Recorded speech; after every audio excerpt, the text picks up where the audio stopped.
A battered giant walks into a hostile arena, dragging the weight of New York on its shoulders. The opposition? A young, confident squad armed with the NBA's most explosive offense and the smell of blood in the water. Game 4 of the Eastern Conference Finals isn't just another playoff game.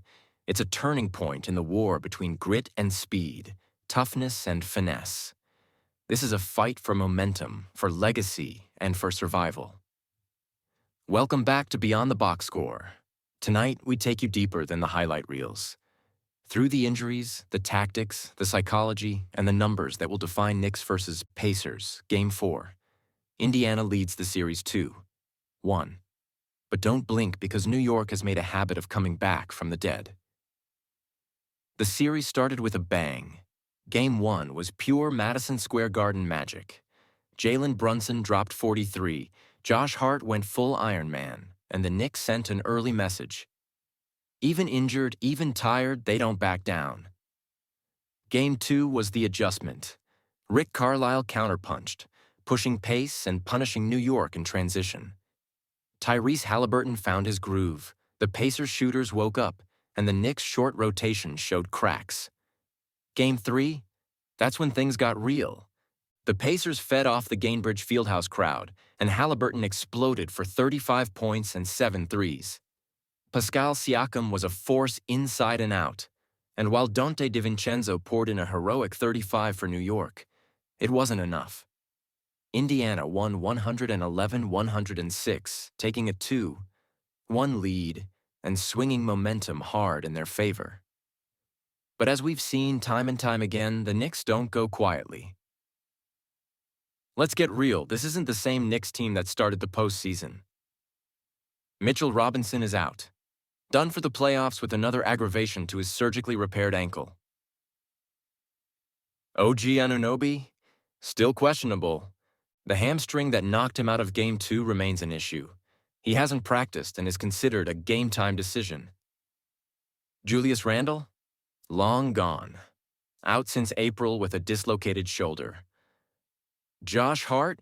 Playing through abdominal tightness, but he's clearly laboring especially in the second half of games. What does that mean? Tom Thibodeau is running a six-man core into the ground. Brunson, Hart, DiVincenzo, Hartenstein, Achiuwa, and McBride, that's your rotation. No help is coming. Now contrast that with Indiana. Isaiah Jackson is out, but he's not central to their rotation. Miles Turner had a concussion scare but passed protocol and will play Game 4. Everyone else? Healthy and ready. This isn't just a game of skill, it's a game of availability, and Indiana has the clear edge here. These two teams couldn't be more different in how they play. Indiana Pacers, speed, ball movement, and constant cutting. They led the NBA in pace during the regular season. They score 120-plus with ease at home. Haliburton is the engine, but Siakam, Nesmith, and McConnell thrive in motion.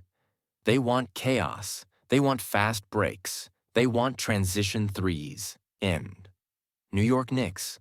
Grind it out, half-court execution, and rebounding. They play slow, physical, and methodical basketball. They aren't built for shootouts. They want possessions to be long, to control the clock, to force you to play their way. When Brunson has it going, the Knicks look like a machine. But when he's off, it's hard to watch. That clash of identity is what's made this series so compelling. Can the Knicks impose their will, or will the Pacers run them out of the building? Let's break down the three biggest matchups that will define Game 4. Jalen Brunson versus Andrew Nembhard, Indiana help defense. Brunson is averaging 31.7 points per game in the playoffs, but he's running on fumes. He's played through a sore foot and is being doubled off every screen. Indiana has started hedging hard and recovering faster, using Nembhard to stick to him while help comes from the weak side. If Brunson can't get to his spots early, New York will have to find offense elsewhere, something they've struggled to do since Randle and OG went down. Donte DiVincenzo versus Indiana's closeouts. Game 3 was Dante's finest moment as a Knick. 7 threes. Relentless off-ball movement. But can he do it again? Indiana will adjust. Expect longer closeouts, more physicality off the ball, and fewer clean looks. Mas. If DiVincenzo cools off, the Knicks' perimeter scoring vanishes. That's Haliburton versus Knicks pick-and-roll coverage. Haliburton is starting to carve them up. He's baiting drop coverage, pulling up from deep, and finding shooters in the corners. Thibodeau has to pick his poison switch and risk Siakam getting a mismatch or stay back and pray Haliburton misses. So far, he's not missing much. Here's where the numbers start to tell the real story. Pacers home scoring, 123.4 ppg in the playoffs at Gainbridge. Knicks road scoring, 106.8 ppg away from MSG. Fast break points per game this series. Pacers 18.3, Knicks 9.1. Bench scoring in Game 3, Pacers 34, Knicks 13. This is where Indiana kills you pace, depth, and efficiency. They get easy buckets. The Knicks, every point feels like it's carved out of stone. Also important, fouls and free throws. New York averages 21.4 free throw attempts per game in wins, just 14.8 in losses. When they aren't getting to the line, they struggle to keep pace. This series is also a battle of mental toughness. Tom Thibodeau has coached circles around expectations. His trust in Brunson, his defensive schemes, and his no-excuses culture have made this Knicks team overachievers. But he's also being forced to play his starters nearly 44 minutes a night. Rick Carlisle, on the other hand, has the luxury of mixing lineups, throwing in fresh legs, and adjusting on the fly. His Game 3 strategy trap Brunson early, speed up the game, unleash Haliburton was brilliant. Nice. And don't forget pressure. Indiana hasn't been this deep in the playoffs since 2014. For New York, expectations are sky high. A loss in Game 4? The headlines write themselves, out of gas, what could have been, injuries and a dream season.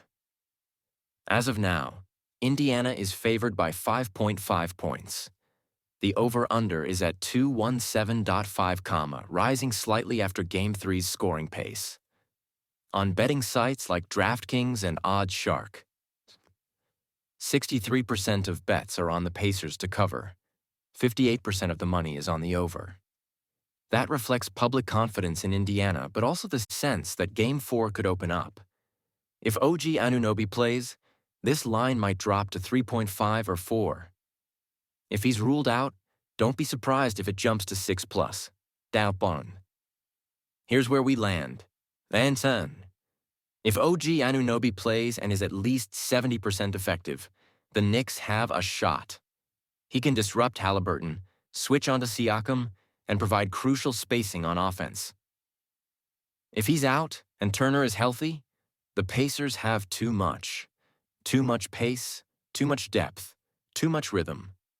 Final score. Prediction. Pacers 116, Knicks 104. Indiana goes up 3-1. Haliburton finishes with 29 points and 11 assists. Siakam chips in 24. Brunson scores 28 but looks gassed in the fourth. That's your Game 4 deep dive right here on Beyond the Box Score. If you love basketball that lives beyond the numbers, the matchups, the psychology, the strategy, this is the place for you. Saatha, what's your prediction? Will the Knicks tie it up, or is this Indiana's series to lose? Drop your thoughts in the comments and let us know how you'd coach Game 4 if you were in Thibs or Carlisle's shoes. Be sure to like, subscribe, and turn on the bell so you don't miss our Game 4 post-game breakdown, especially if this one goes down to the wire.